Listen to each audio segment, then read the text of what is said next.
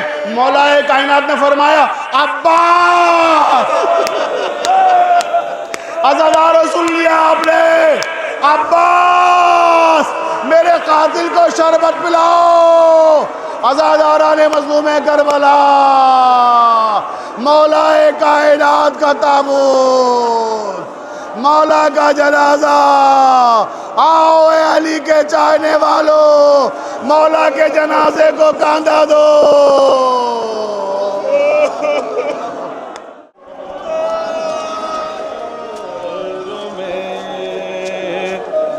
صدمہ علی کا ہے، ماتم ہے روزہ داروں میں، صدمہ علی کا ہے، غم خار آج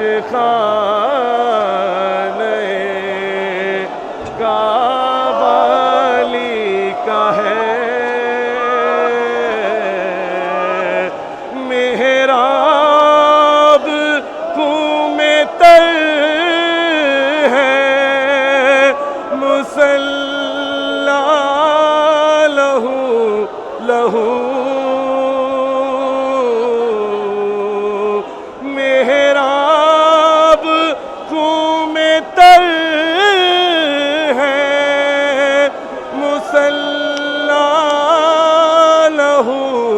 لہو، ڈوبا ہوا لہو میں یوں سجدہ علی کا ہے، ڈوبا ہوا لہو میں یوں سجدہ علی کا ہے۔ بندگی کی حد ہے کہ ضربت کے بعد بھی یہ حد ہے کہ ضربت کے بعد بھی فزتو بے رب کعبہ، یہ نعرہ علی کا ہے، فزتو بے رب کعبہ، یہ نعرہ علی کا ہے۔ امت نے جس کو بعد نبی غم پہ غم دیے،